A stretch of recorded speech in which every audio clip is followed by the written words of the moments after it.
Baik Bapak Ibu jemaat yang Tuhan Yesus kasihi, kita akan segera memulai ibadah kita pada pagi hari ini.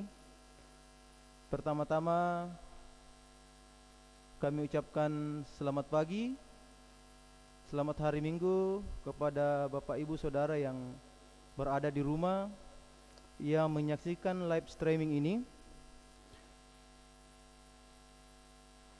Dan mari kita semua mempersiapkan hati dan pikiran kita.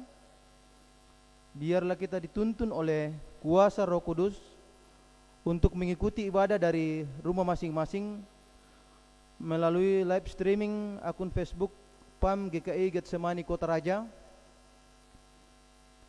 Untuk sebelumnya itu kita akan bersama-sama mendengar warta jemaat Minggu tanggal 7 Juni 2020.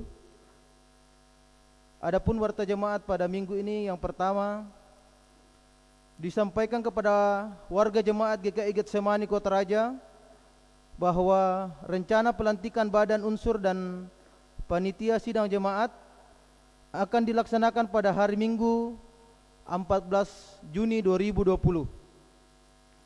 Yang kedua, ucapan terima kasih. Majelis menyampaikan apresiasi dan terima kasih kepada keluarga dan pribadi-pribadi yang telah pertama mengikuti dan melaksanakan himbauan majelis untuk tetap beribadah dari rumah masing-masing. Yang kedua, mematuhi pesan atau himbauan pemerintah untuk mencegah penyebaran virus COVID-19 dengan tetap tinggal di rumah, jaga jarak, cuci tangan, pakai masker, dan berdoa agar situasi segera berakhir. Dan yang ketiga, kepada keluarga atau pribadi yang memberikan persembahan pelunasan tanah, pengucapan syukur, dan perpuluhan, baik yang diantar langsung ke gereja maupun yang dikumpulkan melalui koordinator WIK masing-masing untuk mendukung pelayanan gereja. Tuhan Yesus memberkati Bapak Ibu sekalian. Demikian warta minggu ini. Tuhan Yesus memberkati kita. Dan ibadah kita pagi hari ini akan dipimpin oleh Bapak Pendeta Nelson Kapitarau STH. Selamat beribadah. Tuhan Yesus memberkati.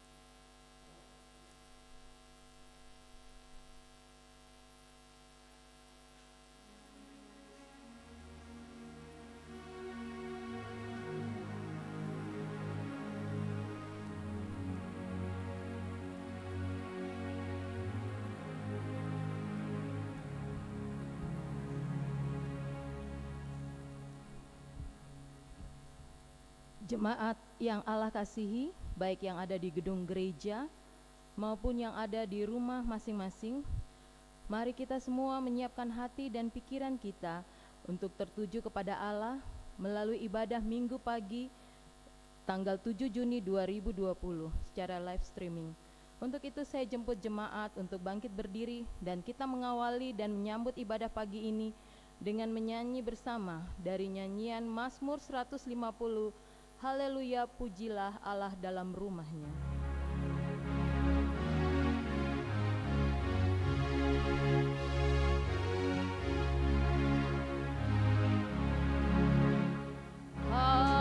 Haleluya, pujilah Allah dalam rumahnya. Puji kemuliaan-Mu, iman tangan yang teguh.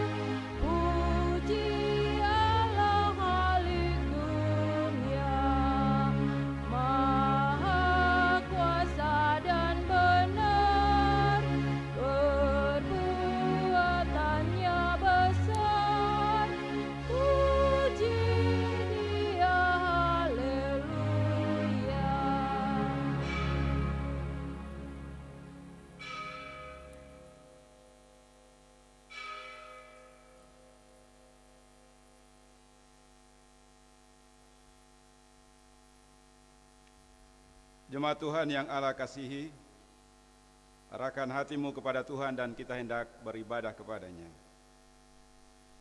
Dengan nama Bapa dan Anak dan Roh Kudus, kasih karunia dan sejahtera kiranya atas saudara-saudara dari Allah Bapa dan Tuhan Yesus Kristus. Amin. Masih dalam keadaan berdiri kita, saya akan baca kepada kita nats pembimbing bagi kita yang terdapat dalam pertama Korintus pasal 12 ayat 2 dan ayat yang ketiga. Kamu tahu bahwa pada waktu kamu masih belum mengenal Allah, kamu tanpa berpikir ditarik kepada berhala-berhala yang bisu. Karena itu aku mau meyakinkan kamu bahwa tidak ada seorang pun yang berkata-kata oleh Roh Allah dapat berkata, terkutuklah Yesus, dan tidak ada seorang pun yang dapat mengaku Yesus adalah Tuhan selain oleh Roh Kudus. Demikian nats pembimbing bagi kita di pagi hari ini. Jemaat dipersilakan duduk kembali. Kita memuji Tuhan bersama dari nyanyian Mazmur 47 ayat yang pertama. Bangsa dunia hai bersoraklah.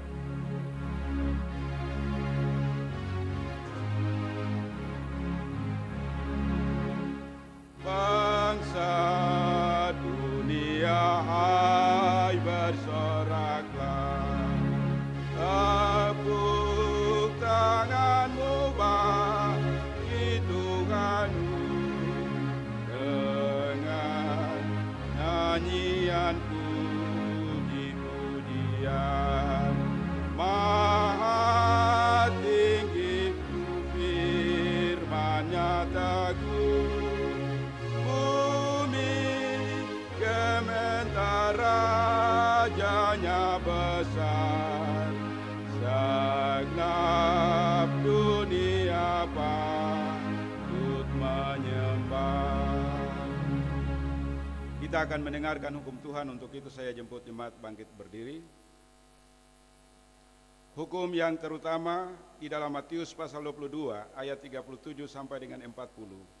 Jawab Yesus kepadanya, kasihilah Tuhan Allahmu dengan segenap hatimu, dan dengan segenap jiwamu, dan dengan segenap akal budimu.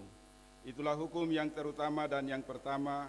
Dan hukum yang kedua yang sama dengan itu, ialah kasihilah sesama manusia seperti dirimu sendiri. Pada kedua hukum inilah tergantung seluruh hukum Taurat dan kitab para nabi. Kiranya Tuhan menolong kita untuk melaksanakan hukum ini dalam kehidupan kita tiap-tiap hari. Jemaat dipersilakan duduk kembali. Ibu Bapak jemaat Tuhan yang berada di rumah dan kita yang ada di gereja, kita akan merendahkan diri dan mengaku dosa kita di hadapan Tuhan. Kita merendahkan diri di hadapan Tuhan Allah dan kita hendak mengaku dosa kita sungguh-sungguh. Jikalau kita berkata bahwa kita tidak berdosa, maka kita menipu diri kita sendiri dan kebenaran tidak ada di dalam kita. Jika kita mengaku dosa kita, maka Ia adalah setia dan adil sehingga Ia akan mengampuni segala dosa kita dan menyucikan kita dari segala kejahatan. Mari kita berdoa. Bapa kami yang ada di sorga, Bapa di dalam nama Tuhan kami Yesus Kristus, di pagi hari ini hamba-Mu bersama umat-Mu yang ada di rumah dan majelis piket yang ada di gereja, kami bersama-sama datang kepada Tuhan. Kami percaya bahwa Tuhan tidak terbatas di gedung gereja, tetapi Tuhan juga ada di mana-mana, termasuk Tuhan juga ada di rumah kami masing-masing. Oleh sebab itu di pagi hari ini hamba datang bersama umat-Mu. Kami mengaku di hadapan-Mu bahwa dalam seluruh perjalanan kehidupan kami, sebagai pribadi, keluarga, dan persekutuan jemaat, ada banyak hal yang kami lakukan tidak berkenan di hadapan Tuhan. Kata-kata kami, sikap kami, dan perbuatan kami yang telah menyakiti hati Tuhan dan juga sesama kami. Oleh sebab itu di minggu pagi hari ini kami datang kepadamu. Kami mohon belas kasihan dan pengampunan yang datang dari Tuhan. Tolonglah kami ya Tuhan, ampuni kami, tuntun dan bimbing kami, supaya kami hidup di dalam kasih dan anugerah-Mu. Ini kami Bapa dalam nama Yesus, kami berdoa dan mengaku segala dosa kami. Amin. Bapak Ibu jemaat Tuhan, kita akan memuji Tuhan untuk pengaku berita keampunan dosa. Kita menyanyi dari Kidung Jemaat 33 ayat yang pertama.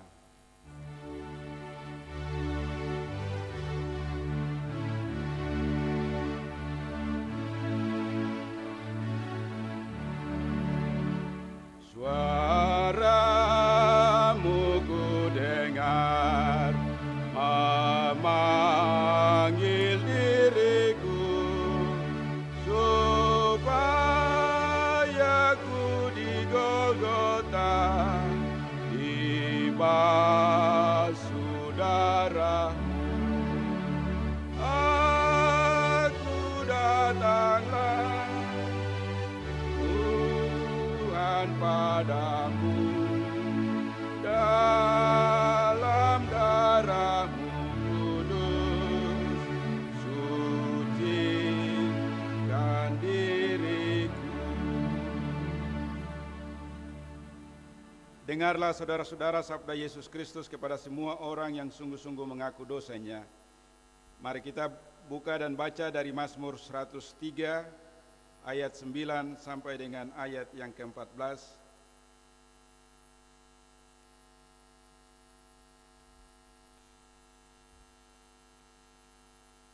Mazmur 103 ayat 9 sampai dengan ayat 8 sampai dengan ayat yang ke-14. Tuhan adalah penyayang dan pengasih, panjang sabar dan berlimpah kasih setia. Tidak selalu Ia menuntut dan tidak untuk selama-lamanya Ia mendendam.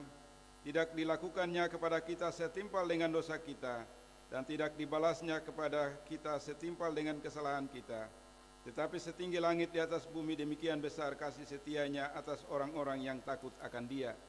Sejauh timur dari barat, demikian dijauhkannya daripada kita pelanggaran kita. Seperti Bapa sayang kepada anak-anaknya, demikian Tuhan sayang kepada orang-orang yang takut akan Dia. Sebab Dia sendiri tahu bahwa apa kita, Dia ingat bahwa kita ini debu. Demikian berita keampunan untuk kita pada minggu ini. Kita sambut dari Kidung Jemaat 36 ayat yang pertama. Kidung Jemaat 36 ayat yang pertama kita akan nyanyikan.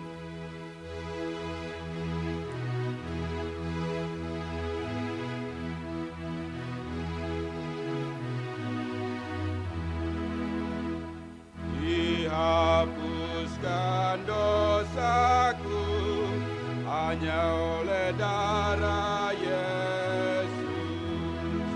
Aku pulih dan sembuh hanya oleh darah Yesus.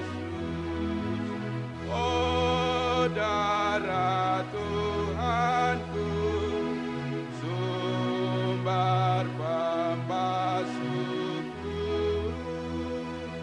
sucilah hidupku hanya oleh darah Yesus. Jemaat Tuhan yang Allah kasihi, kita akan mengaku iman dan percaya kita. Untuk itu saya jemput Bapak Ibu jemaat yang ada di rumah dan yang ada di gereja, khususnya para majelis, untuk kita bangkit berdiri dan kita akan mengucapkan pengakuan iman bersama-sama. Dalam persekutuan dengan gereja Tuhan dari segala zaman dan di segala tempat, kita mengaku iman dan percaya kita. Aku percaya kepada Allah, Bapa yang Maha Kuasa, Khalik langit dan bumi, dan kepada Yesus Kristus, Anak-Nya yang tunggal Tuhan kita, yang dikandung daripada Roh Kudus, lahir dari anak darah Maria, yang menderita di bawah pemerintahan Pontius Pilatus, disalibkan, mati dan dikuburkan, turun ke dalam kerajaan maut, pada hari yang ketiga, bangkit pula dari antara orang mati, naik ke surga, duduk di sebelah kanan Allah, Bapa yang Maha Kuasa, dan akan datang dari sana, untuk menghakimi orang yang hidup dan yang mati. Aku percaya kepada Roh Kudus, gereja yang kudus dan am, persekutuan orang kudus, pengampunan dosa, kebangkitan daging, dan hidup yang kekal. Kita aminkan dengan rohani 84 ayat yang keempat. Di hati kami Tuhan Kau tulis sabda-Mu.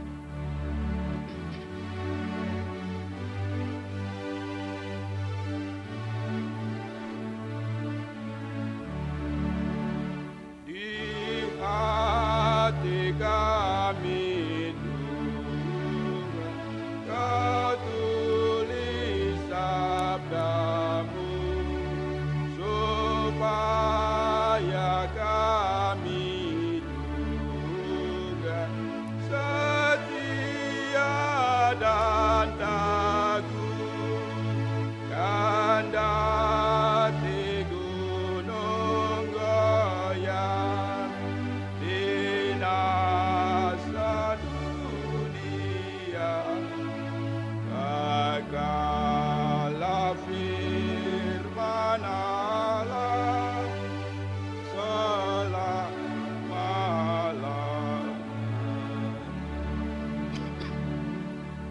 Jemaat dimohon duduk kembali.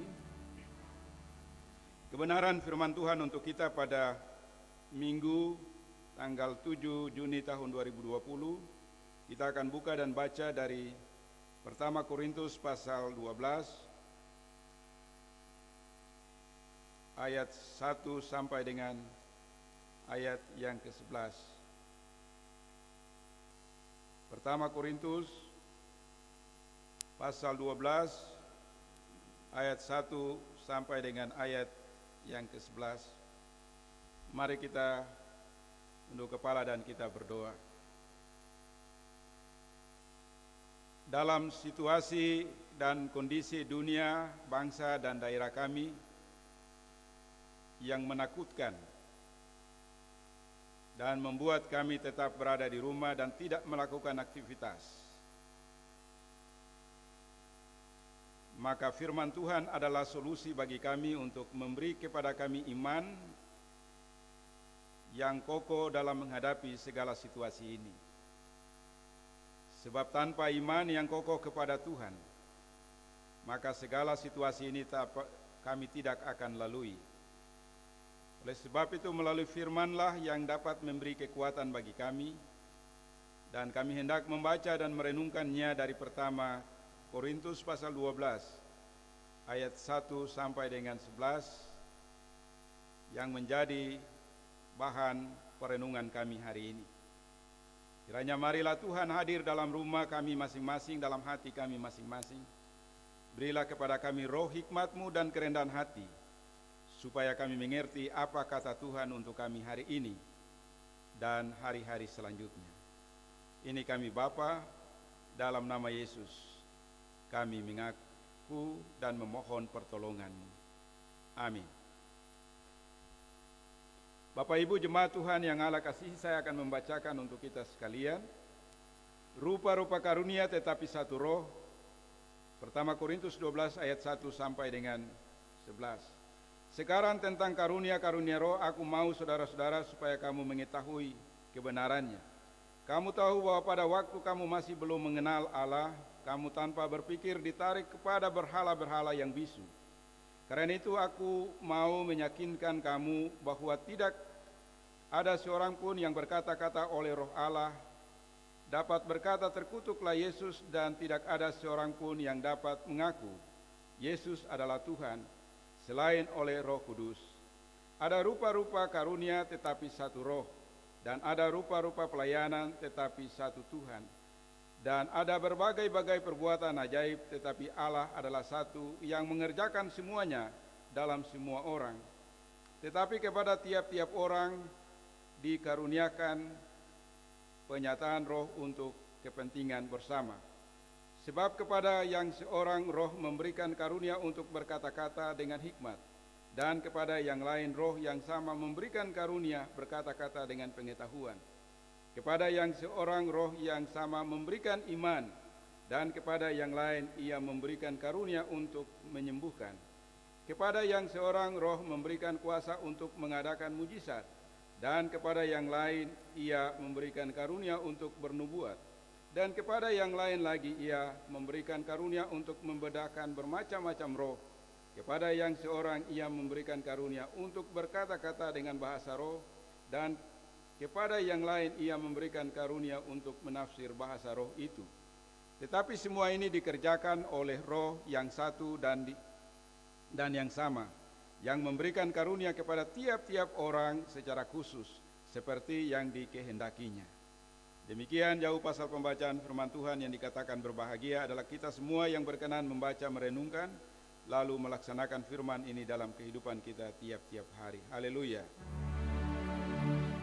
Haleluya,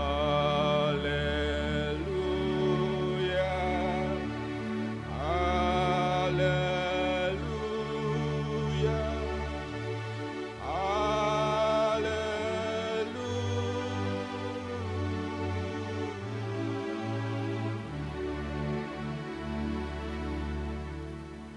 Bapak Ibu jemaat Tuhan yang Allah kasihi, yang ada di rumah dan yang khususnya Bapak Ibu majelis yang hadir di gedung gereja, Pada pagi hari ini kita telah membaca bersama dari pembacaan Alkitab pertama Korintus pasal 12 ayat 1 sampai dengan 11 dengan perikop pembacaan di dalam Alkitab rupa-rupa karunia tetapi satu roh. Dan tema untuk kita pada minggu ini yaitu karunia-karunia Roh Kudus. Bapak Ibu jemaat Tuhan yang Allah kasihi, tanggal 31 Mei dan tanggal 1 Juni adalah hari Pentakosta. Hari yang ke-50, kalau kita menghitungnya 7 kali 7 itu ada 49. 49 hari, dan hari yang ke-50 itulah pencurahan Roh Kudus. Pencurahan Roh Kudus itu dilaksanakan oleh Allah sendiri kepada umat manusia. Tema kita hari ini adalah apa itu karunia. Pertanyaan ini penting bagi kita supaya kita harus mencari jawabannya.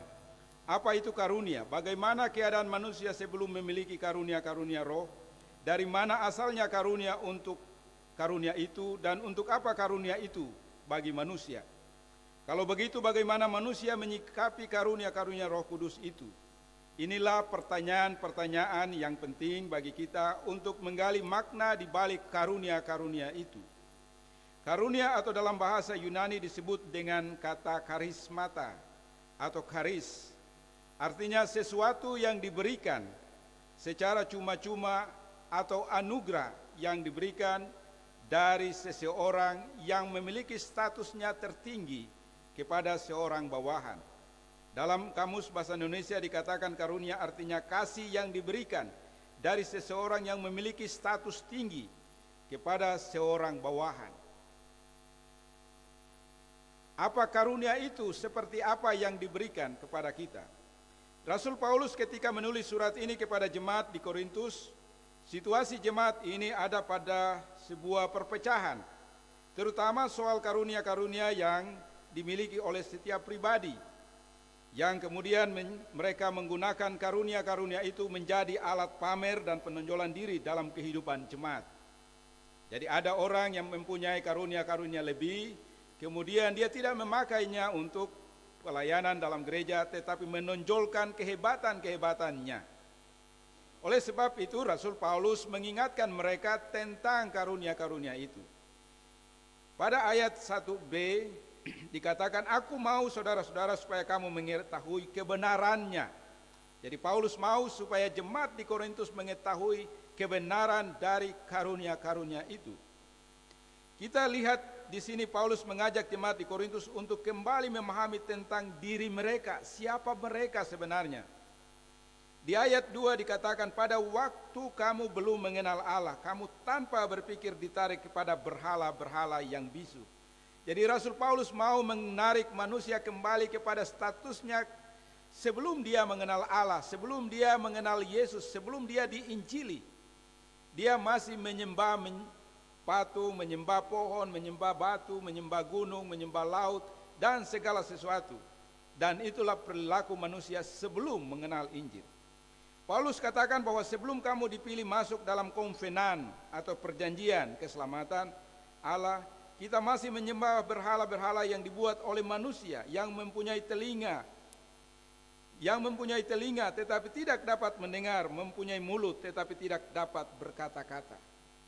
Mazmur 115 ayat 5 sampai 6 ditegaskan kepada kita, patung-patung itu punya telinga, punya mata, tapi tidak mendengar dan tidak bisa melihat. Itulah yang kita sembah pada waktu kita belum mengenal Yesus. Dan itulah situasi kita pada mulanya sebelum kita dipilih masuk dalam komunitas keluarga Allah. Melalui pemilihan itulah Allah menganugerahkan karismata, karis atau karunia itu kepada kita secara cuma-cuma. Jadi tidak perlu ada perselisihan di antara kamu. Rasul Paulus katakan bahwa tidak perlu ada perselisihan, tidak perlu ada pertengkaran di antara kamu. Tapi kamu harus sadar bahwa karunia-karunia yang kamu miliki itu hanya datang dari Allah. Paulus katakan ada banyak rupa-rupa karunia tetapi satu roh, dan ada rupa-rupa pelayanan tetapi satu Tuhan. Ayat 4 sampai dengan 5. Oleh sebab itu tidak ada seorang pun yang berkata-kata oleh roh Allah dapat berkata terkutuklah Yesus. Bapak Ibu, kalau kita memiliki roh Tuhan, ada pada diri kita dalam konflik apapun, kita tidak mungkin mengutuk orang. Karena roh yang ada dalam kita itu roh Tuhan. Dia mampu mengendalikan diri kita untuk berkata-kata yang jujur dan benar. Ayat 3. Kita ingat pada waktu Yesus mengusir setan dari orang yang kerasukan setan. Ahli Taurat dan orang Farisi menantangnya dan berkata bahwa dengan kuasa apa Yesus mengusir setan. Untuk itu Paulus mengingatkan semua orang di Korintus. Jadi pada waktu Yesus mengusir setan dari orang yang kerasukan setan, mereka katakan dengan kuasa apa Yesus mengusir roh setan itu. Kalau orang-orang ahli Taurat dan Farisi memiliki roh Tuhan, pasti mereka tidak akan bertanya seperti itu. Untuk itu Paulus mengingatkan semua orang di Korintus untuk memahami bahwa semua karunia yang dimiliki oleh tiap-tiap orang datangnya dari Allah. Sehingga tidak boleh ada perselisihan di situ. Tetapi semua harus memahami bahwa karunia ini diberikan oleh Allah Tritunggal kepada semua orang. Kita perhatikan pada ayat 4 dan 6. Ada penyebab utama atau pengasalan karunia itu. Artinya bahwa karunia itu asalnya datangnya dari Allah. Pada ayat yang ke-7 dikatakan kepada kita, rupa karunia dan perbuatan ajaib yang datang dari satu Allah itu disingkapkan dan dinyatakan kepada manusia supaya manusia yang ada di bumi dapat menggunakannya untuk memuliakan Allah. Jadi karunia-karunia yang diberikan kepada kita adalah dipakai untuk memuliakan Allah. Dan karunia itu adalah karunia Allah itu diberikan kepada siapa yang Ia kehendaki. Bapak Ibu, karunia itu diberikan kepada siapa saja yang Allah kehendaki. Pada ayat 8 sampai dengan 10 dikatakan kepada kita, Rasul Paulus katakan kepada kita, Allah menyingkapkan rahasia pelayanan yang Allah kerjakan di dalam dunia melalui Roh Kudus kepada semua orang sebagai penolong. Kalau kita baca dalam Yohanes 14 ayat 16, itu Roh Kudus dia disebutkan sebagai penolong. Parakletos. Alkitab menyebutkan 2 penolong. 3. Allah, Bapa, Anak, dan Roh Kudus itu adalah penolong yang pertama. Yang kedua adalah perempuan. Dan yang ketiga adalah Roh Kudus itu. Jadi dikatakan bahwa penolong, bahwa Tuhan akan memberikan kepada kita penolong dalam Yohanes 14 ayat 16. Dari ayat 8 dan 10 kita menemukan 9 karunia roh. Di Galatia 5 ayat 21, 22, 23 itu ada buah-buah roh. Tapi ini adalah karunia roh. Jadi karunia roh yang menghasilkan buah-buah roh. Jadi ada 9 karunia roh yang diberikan Allah kepada manusia. Yang pertama karunia untuk berkata-kata dengan hikmat. Bapak Ibu, situasi hari ini kita perlu orang berhikmat untuk baca keadaan. Biasa bilang prediksi. Kalau salah prediksi ya kita molo toh. Hikmat. Kita perlu hikmat Tuhan untuk menghadapi situasi ini. Kalau tanpa hikmat Tuhan, maka kita akan sembrono. Hikmat Tuhan kasih supaya kita tetap tinggal di rumah, pakai masker, jaga jarak, mencuci tangan, makan makanan yang bergizi. Itu Tuhan kasih hikmat supaya kita diberi kemampuan untuk mengelola hidup ini. Bukan karena tidak punya iman. Iman harus disertai dengan hikmat. Tidak bisa iman membabi buta. Mobil lewat karena saya punya iman, saya berdiri di tengah jalan saja. Nanti Tuhan angkat saya dari tengah jalan. Oh, itu iman yang membabi buta. Tapi harus punya hikmat. Tuhan katakan bahwa kau harus menghindar dari kecepatan mobil 120 sebab nanti kamu ditabrak. Jadi Tuhan juga beri hikmat kepada kita supaya jangan menabrak virus ini. Kita tidak bisa katakan bahwa kita hidup ramah dengan virus. Virus tidak bisa ramah dengan kita. Kita harus melawan. Jadi yang pertama hikmat. Garda ke depan itu bukan dokter, mantri, dan suster. Garda ke depan adalah jemaat dan warga masyarakatnya. Kalau dokter dan mantri itu garda terakhir. Jadi kalau kita garda terdepan tidak bisa tangkal, ya terakhir dokter urus sampai tidak bisa, sudah meninggal. Itu garda terakhir. Mereka bukan garda terdepan. Jadi garda terdepan adalah warga masyarakat, warga jemaat kita. Kita yang paling depan menghadapi virus itu. Mereka itu terakhir di belakang. Yang kedua, karunia berkata-kata dengan pengetahuan. Ada hari ini kita lihat karunia berkata-kata dengan pengetahuan. Pengetahuan dan iman itu berbarengan. Kita harus memiliki iman, kita juga harus memiliki pengetahuan. Pengetahuan itu menemukan segala macam alat menolong kita untuk hidup di dalam Tuhan. Yang ketiga, karunia iman. Kita juga harus punya iman. Ada kesaksian dari seorang pendeta bahwa dia ketika ada di ruang ICU dan sedang sekarat, dia bilang, saya hanya memiliki iman. Hanya karena imanlah menolong saya. Peralatan medis itu terakhir di belakang. Peralatan medis itu bukan hal yang utama. Peralatan medis itu yang terakhir. Ketika kita punya iman, kita punya komunikasi dengan Tuhan, dengan sesama, ada orang yang menghibur kita, maka kita akan kuat menghadapi keadaan itu. Jadi iman itu menjadi penting. Karunia yang keempat adalah karunia menyembuhkan, penyembuhan. Dokter, mantri, suster, itulah mereka diberikan karunia menyembuhkan. Pendeta tidak bisa masuk ke situ, tidak bisa bikin apa-apa. Penatua Syamas tidak bisa. Yang bisa menyembuhkan itu dokter, mantri, mereka yang diberi karunia, pendidikan, pengetahuan.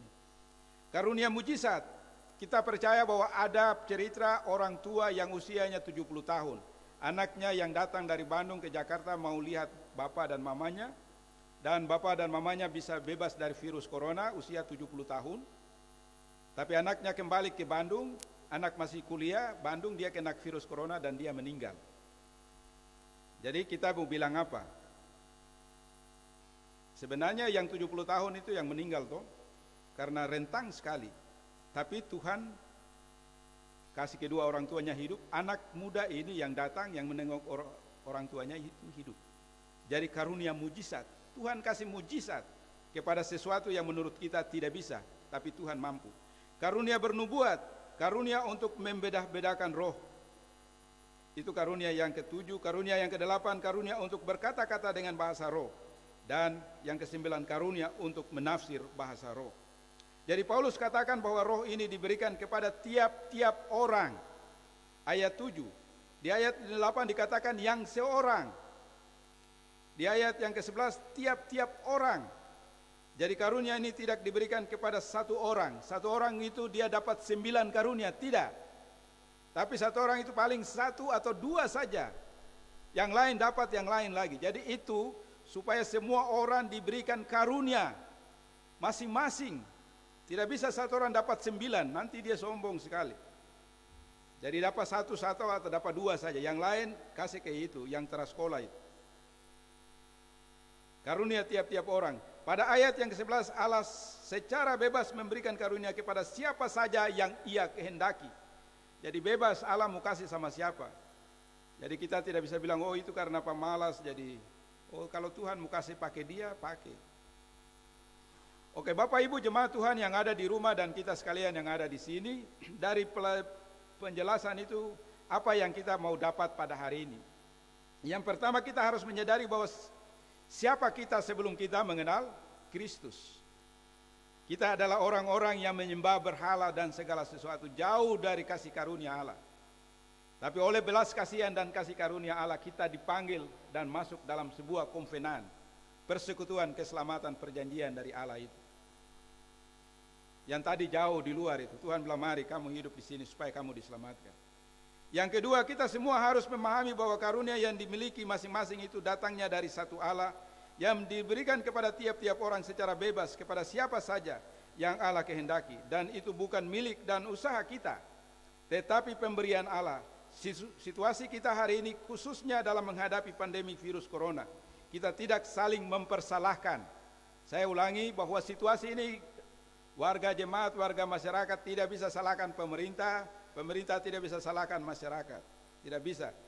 Karena situasi ini situasi yang belum pernah kita dapati. Oleh sebab itu mari kita bahu-membahu, tolong menolong, saling mendengar untuk menghadapinya. Saya ulang ya, kita tidak boleh mempersalahkan satu dengan yang lain. Tidak bisa persalahkan pemerintah, pemerintah tidak bisa salahkan masyarakat. Tapi situasi ini adalah situasi yang pertama kali kita hadapi. Mari kita bersama-sama saling mendengar, saling menolong untuk menghadapi situasi ini. Gereja, kita mendengar apa yang gereja bicara, tinggal di rumah, beribadah di rumah, itu bagian daripada saling mendengar. Dan pihak lain. Dan karunia yang dimiliki, sebaliknya kita harus mendengar supaya kita terhindar dari virus ini. Jangan kepala keras begitu toh, tidak apa-apa. Jadi para pemimpin itu harus menjadi pelaku perubahan. Para pemimpin itu harus menjadi contoh untuk melawan virus. Jangan bilang kami bisa iman. Saya ada teman pendeta di Salatiga itu. Dia pendeta, doktor. Tapi dia harus masuk di ICU. Kami tanya, kenapa Bapak pendeta kan punya iman toh? Kenapa bisa sakit? Dia bilang, Tuhan mengizinkan saya masuk di ruang ICU supaya saya rasa apa itu corona. Dan dia rasa itu corona. 2 minggu itu dia tidak bisa melakukan aktivitas. 20% sebenarnya menurut dokter dia punya hidup itu 20% saja. Dari sisi kesehatan dia olahraga setiap. Dia berenang itu 30 menit tanpa berhenti. Dia main bola. Kondisi sehat, umur masih muda. Tapi pertanyaannya kami tanya, kenapa Bapak pendeta kan pendeta, doktor lagi. Kenapa bisa masuk virus hantam Bapak? Kan Bapak punya iman toh, bisa lawan. Tapi dia bilang, Tuhan mengizinkan saya untuk menghadapi virus corona. Dan Tuhan juga mengizinkan saya melewatinya. Supaya saya bisa bersaksi kepada kamu, supaya kamu ikuti anjuran itu. Ada yang lain juga yang sakit sama dengan dia, tapi tidak sampai masuk ke dalam ruang ICU. Tapi dia kenapa harus masuk dengan menggunakan alat tambahan nafas itu? Khotbah hari ini supaya menolong kita yang ada di rumah toh, supaya jangan bilang iman jadi nanti tabrak saja virus itu. Oke, kalau Bapak Ibu mau tabrak, tapi Bapak Ibu dipakai Tuhan untuk sebagai saksi boleh. Artinya masuk dulu rasa, baru nanti keluar jadi saksi. Tapi kalau tidak keluar-keluar, itu repot. Yang ketiga, karunia yang diberikan oleh Allah itu untuk digunakan pertama-tama untuk membangun jemaat, dan kedua untuk menginsafkan orang-orang percaya pada kuasa Allah. Jadi yang pertama karunia yang kita pakai untuk membangun jemaat. Yang kedua karunia yang dimiliki oleh kita itu supaya orang percaya bahwa ada Tuhan yang menggunakan kita. Oleh sebab itu mari kita kembali, kita mendengarkan suara Tuhan, suara pemerintah, suara pimpinan kita lembaga, ada Anduafi kepala suku, ada ikatan-ikatan keluarga yang menghimbau kita dengar, jangan melawan. Karena situasi ini bukan waktunya untuk melawan, tapi waktu untuk saling mendengar. Tuhan menolong kita dan memberkati kita. Amin.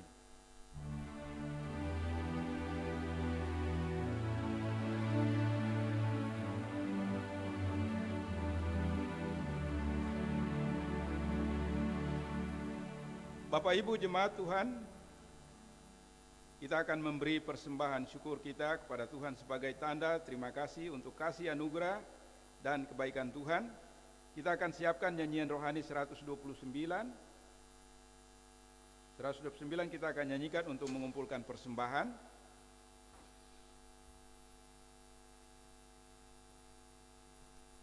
Sementara derma dikumpulkan, firman Tuhan berkata, Tuhan mengasihi orang yang memberi dengan sukacita. Nyanyian rohani 129, karunia baik semua.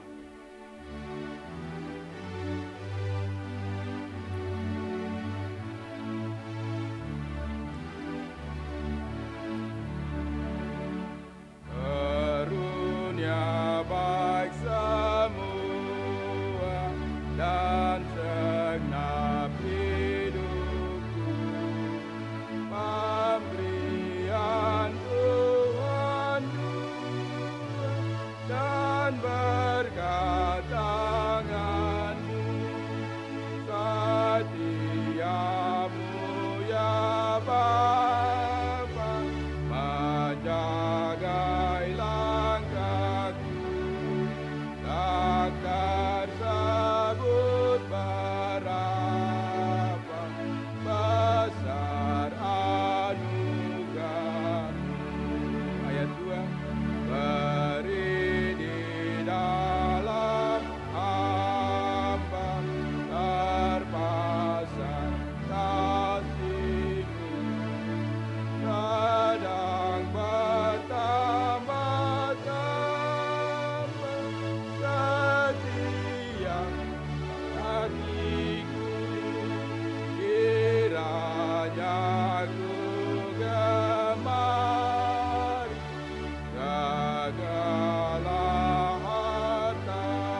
Bapak Ibu, kita akan masuk sekaligus dengan doa syafaat dan doa persembahan. Untuk itu dalam doa persembahan dan doa syafaat pada pagi hari ini, ada beberapa keluarga yang memberikan pengucapan syukur dan juga perpuluhan dan juga pelunasan tanah gereja. Yang pertama, seorang pemuda di Week 1 atas berkat Tuhan. Yang kedua, keluarga Christian Mantani di Week 1 atas berkat Tuhan. Yang ketiga, keluarga Roni Paloan atas berkat dan pertolongan Tuhan dalam keluarga. Yang keempat, keluarga Ferdinand Nataola atas berkat Tuhan. Keluarga Christian Sawaki atas berkat Tuhan. Yang keenam, keluarga Randy Selvanai atas ulang tahun anak Gisela Selvanai yang kedua. Yang ketujuh, keluarga JM Saraun, cucu Ferdinand Victor Sergio SS Aronggear yang telah lulus dari SMP dan akan melanjutkan ke SMU. Yang kedelapan, keluarga Rede atas ulang tahun anak Jordi. Yang kelima, tanggal 3 Juni dan segala berkat Tuhan dalam keluarga. Yang kesembilan, keluarga Maurits Renyan atas berkat Tuhan. Itu 9 keluarga yang memberi pengucapan syukur, dan ada 14 keluarga yang memberikan perpuluhan. Yang pertama, keluarga Christian Mantani di Week 1, keluarga Modi Latumahina, keluarga Roni Paloan, seorang ibu di Week 2, keluarga Ferdinand Nantaola. Yang keenam, keluarga Yepedai di Week 1. Yang ketujuh, keluarga Stephen Abdi Dondifu Simbiak. Yang kedelapan, keluarga Beni Balubun di Week 5. Yang kesembilan, keluarga Andika Rante di Week 1. Yang ke-10, keluarga John Amson Sada. Yang ke-11, seorang pemudi di Week 2. 12, Mama Mandenas di Week 3. Saudara Yolanda Jonis Sinin. Yang ke-14, keluarga Borong Randang. Lalu ada 3 keluarga yang memberikan uang untuk pelunasan tanah gereja, keluarga Maurits Renyan di Week 3, keluarga di Week 2, dan keluarga di Week 2. Mari kita tunduk kepala dan kita berdoa. Bapa di surga, Bapa dalam nama Tuhan kami Yesus Kristus, kami mengucap syukur dan berterima kasih kepadamu untuk segala kasih anugerah dan kebaikan-kebaikan Tuhan, di mana pada pagi hari ini Tuhan boleh bersama-sama dengan kami di dalam ibadah bersama, baik Bapak Ibu jemaat yang berada di rumah, tapi juga Bapak Ibu majelis yang melayani di pagi hari ini. Meskipun kami berpisah, tetapi Tuhan itu tidak terbatas pada tempat dan waktu. Tuhan itu ada di mana-mana, baik di gereja, di rumah, dan di mana tempat Tuhan itu ada. Oleh sebab itu, dalam keyakinan itulah kami boleh datang kepadamu. Kami bersyukur, berterima kasih untuk kasih, anugerah, dan pemeliharaan Tuhan yang telah nyata dalam seluruh perjalanan hidup pribadi, keluarga, dan jemaat kami. Kami boleh tiba di hari ini tanggal 7 Juni tahun 2020 itu karena anugerah dan sayang Tuhan. Dan kami mau bersyukur dan mengangkat hati menyatakan terima kasih kepadamu ya Bapa di surga. Kami juga sudah belajar dari firman Tuhan dari pertama Korintus pasal 12 ayat 1 sampai dengan 11. Karunia-karunia roh adalah tema yang kami renungkan pada hari ini. Kami percaya bahwa Tuhan telah bersama-sama dengan kami dalam pembacaan dan perenungan ini. Tuhan juga telah bersama-sama dan menolong kami dalam seluruh pembacaan dan perenungan kami ini. Kami percaya bahwa Tuhan Allah memberi kepada kami roh, hikmat, akal budi, dan kami percaya bahwa Tuhan sudah memberikan kepada kami masing-masing karunia-karunia yang dimiliki oleh setiap pribadi dan keluarga. Karunia-karunia yang diberikan itu datangnya dari Allah dan asalnya dari Allah, dan diberikan secara cuma-cuma kepada setiap pribadi dan keluarga. Oleh sebab itu, marilah Tuhan Engkau tolong kami supaya setiap karunia yang kami miliki, baik pribadi-pribadi kami, dalam karunia-karunia yang kami miliki itu kami dapat gunakan dan pakai untuk memuliakan Tuhan dimanapun kami ada. Mari Tuhan Engkau tolong kami supaya dalam situasi seperti ini kami bisa saling mendengar, saling memahami, saling mengikuti satu dengan yang lain, supaya ada yang memiliki karunia-karunia untuk menyembuhkan, karunia untuk memimpin, karunia untuk melakukan segala hal dapat kami saling mendengar. Terima kasih Bapa untuk segala karunia, potensi, kekuatan yang Tuhan beri bagi kami. Kiranya karunia-karunia yang kami miliki itu dapat kami gunakan untuk membangun jemaat Tuhan, membangun bangsa, negara, dan gereja kami, tapi juga untuk menghadirkan shalom Allah di tengah-tengah dunia ini. Terima kasih Bapa, kiranya firman ini tertanam dalam hati kami masing-masing. Pada pagi hari ini kami juga berdoa untuk seluruh aktivitas kami sepanjang minggu kerja yang baru. Teristimewa kami berdoa untuk para pendeta dalam jemaat kami, baik pendeta Bakar Besi, pendeta Sarak Mandibodibo, pendeta Ida Mayor, dan juga pendeta Walan Sendo, dan juga teman-teman pendeta yang membantu melayani dalam jemaat ini.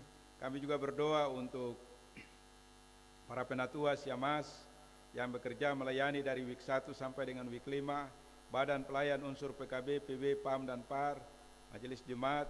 Kami juga berdoa untuk panitia-panitia yang dibentuk dalam jemaat, baik panitia pelunasan tanah gereja, BPG jemaat, panitia pembangunan, dan semua panitia-panitia yang dibentuk dalam jemaat di sini. Tuhan kiranya memberkati. Kami juga berdoa untuk unsur-unsur jemaat, baik PKB, PB, PAM, dan PAR. Kami berdoa juga untuk guru-guru sekolah minggu. Kami berdoa untuk orang-orang tua kami yang ada dalam jemaat ini. Janda, duda, anak-anak piatu, orang-orang yang mengalami kesakitan, penderitaan yang ada di rumah, dan juga anak-anak kami yang ada di rumah yang baik masih PAUD, SD, SMP, SMU, dan juga yang sudah selesai sekolah dan yang ada bersama-sama dengan kami di Papua, maupun anak-anak kami, saudara-saudara kami, keluarga kami yang ada di luar Papua, yang sedang menuntut ilmu, melakukan pekerjaan. Dalam situasi pandemi virus corona, kami percaya bahwa Tuhan tidak akan pernah membiarkan kami sendiri. Pencobaan-pencobaan yang terjadi tidak melebihi kekuatan dan kemampuan kami, tapi ada batasnya, dan Tuhan tahu batas dan waktu kekuatan kami. Oleh sebab itu marilah Tuhan Engkau tolong kami, supaya kami tetap kuat, memiliki iman yang sungguh, percaya yang sungguh. Tuhan memberi kekuatan, kemampuan untuk dapat melawan virus corona dengan memakai masker, mencuci tangan, menjaga jarak, dan tinggal di rumah. Adalah pengetahuan yang Tuhan beri, hikmat yang Tuhan beri kepada kami, supaya kami dapat dengar dan melakukan semua langkah-langkah itu sehingga kami dapat terhindar dari virus corona. Terima kasih Bapa. Kami juga berdoa untuk seluruh program pelayanan jemaat sepanjang minggu ini. Tuhan Engkau berkati dan tolong kami semua. Kami berdoa juga untuk majelis piket yang sudah bekerja mempersiapkan segala sesuatu, pemain organ. Kami juga berdoa untuk anak-anak muda yang Tuhan beri mereka talenta, kemampuan untuk menyiapkan fasilitas live streaming pada hari ini. Tuhan juga memberkati mereka. Kami juga berdoa untuk seluruh pelayanan dan program-program yang hendak dilakukan sepanjang minggu ini, kiranya diberkati oleh Tuhan. Terima kasih Bapa. Kami juga berdoa untuk bangsa dan negara kami. Situasi pandemi virus corona tentu membuat pemerintah pusat, daerah, sampai di kabupaten, distrik, kecamatan, semua orang yang dipercayakan untuk menangani. Tuhan beri kepada mereka hikmat, kesabaran, kerendahan hati, kemampuan, supaya mereka dapat melaksanakan tugas tanggung jawab ini, mengurus segala hal menurut kehendak dan kuasa Tuhan. Terima kasih Bapa. Kami juga berdoa dan menyerahkan tim medis yang bekerja melayani warga kami yang ada dalam keadaan sakit. Kami berdoa juga untuk seluruh warga masyarakat supaya mereka adalah garda terdepan yang menghambat dan mengenantan virus ini. Mereka tidak mudah untuk jatuh, tapi mereka dapat mendengar apa yang diperintahkan oleh pemerintah supaya mengikuti seluruh protokol kesehatan itu. Kami juga berdoa untuk Satgas COVID-19 di tingkat provinsi, baik di tingkat nasional, kabupaten, kota, di kampung-kampung, di mana saja Tuhan Engkau berkati. Semua anak-anak Tuhan yang Tuhan percayakan dalam tugas tanggung jawab mereka, Tuhan Engkau berkati dan jaga lindungi mereka dan sertai mereka. Kami berdoa secara khusus kota Jayapura, Tuhan Engkau tolong supaya situasi dan keadaan kami dari hari ke hari, Tuhan Engkau tolong supaya tetap ada dalam keadaan yang aman, baik, dan tentram. Terima kasih Bapa. Kami juga berdoa untuk Gereja Kristen Injili di Tanah Papua dalam tugas tanggung jawab pelayanannya, perintah, komando, dan himbauan pastoral yang disampaikan oleh Sinode GKI kepada seluruh jemaat-jemaat untuk tetap beribadah di rumah dan melakukan aktivitas dari rumah adalah bagian daripada roh dan karunia yang Tuhan beri untuk kami saling mendengar. Mari Tuhan Engkau berkati pimpinan sinode, pimpinan klasis, jemaat-jemaat, majelis jemaat, dan badan pelayan unsur, dan semua anak-anak Tuhan yang melayani di mana saja. Terima kasih Bapa. Kami juga berdoa bahwa pada pagi hari ini kami sudah mengumpulkan persembahan syukur kami masing-masing. Hamba-Mu telah membacakan nama-nama keluarga secara pribadi dan keluarga yang telah memberikan pengucapan syukur. Ada 9 keluarga yang memberikan pengucapan syukur dan juga ada 14 keluarga yang memberikan perpuluhan. Kiranya Tuhan Yesus Engkau memberkati. Ada 3 keluarga juga yang memberikan sumbangan untuk pelunasan tanah gereja. Semua ini kami bawa dan kami serahkan ke dalam tangan kasih Tuhan. Kami mohon Tuhan Engkau berkati dan sertai, berkati seluruh pemberian-pemberian jemaat, supaya pemberian-pemberian ini dapat menolong seluruh pelayanan dalam gereja ini. Berkat dari Allah Bapa Tuhan kami Yesus Kristus menaungi kami semua, menaungi Bapak Ibu, keluarga-keluarga kami, dan pengalaman-pengalaman iman yang mereka rasakan dalam hidup mereka. Tuhan Engkau berkati anak-anak mereka yang lulus, yang boleh bertambah usia dan mengalami berkat-berkat Tuhan, kiranya diberkati. Terima kasih Bapa, ampuni segala dosa dan kesalahan kami, dalam nama Yesus kami berdoa. Amin. Ya, Bapak Ibu jemaat Tuhan yang Allah kasih, kita akan mengakhiri ibadah kita pada pagi hari ini. Nyanyian Rohani 119 kita akan nyanyikan untuk mengakhiri ibadah ini. Untuk itu saya jemput Bapak Ibu untuk bangkit berdiri. Jemaat memuji Tuhan.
Jemaat Tuhan yang ada di rumah dan yang ada di gedung gereja, pulanglah dengan damai dan sejahtera dan terimalah berkat Tuhan.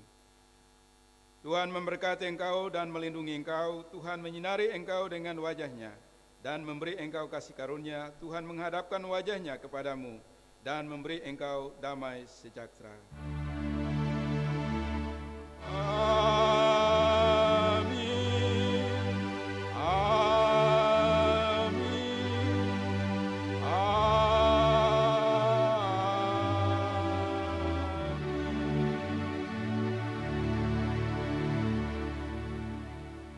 Ibadah selesai, shalom, selamat hari Minggu, Tuhan memberkati kita sekalian.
Yesus